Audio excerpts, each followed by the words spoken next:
കേരളത്തിൽ പൗരത്വ ഭേദഗതി നിയമം നടപ്പിലാക്കില്ലെന്ന് അടിവരയിട്ട് പറഞ്ഞ് മുഖ്യമന്ത്രി പിണറായി വിജയൻ.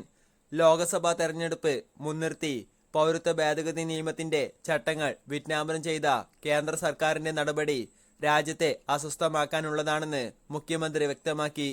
CAA നിയമം ജനങ്ങളെ വിഭജിക്കാനും വർഗീയ വികാരം കുത്തിയിളക്കാനും ഭരണഘടനയുടെ അടിസ്ഥാന തത്വങ്ങളെ കാറ്റിൽ പറത്താനുമുള്ളതാണ് എന്ന് മുഖ്യമന്ത്രി ചൂണ്ടിക്കാട്ടി.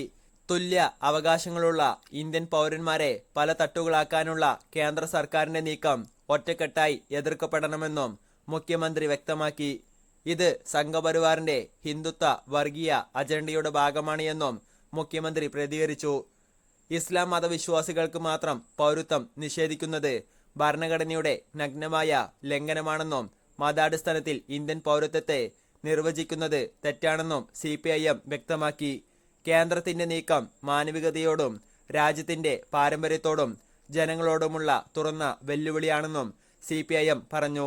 ജനകീയ പ്രതിഷേധങ്ങളും വിമർശനങ്ങളും കണക്കിലെടുക്കാതെ വർഗീയ അജണ്ട നടപ്പാക്കുമെന്ന വാശിയാണ് സംഘപരിവാർ കാണിക്കുന്നത് എന്നും CPIM ചൂണ്ടിക്കാട്ടി.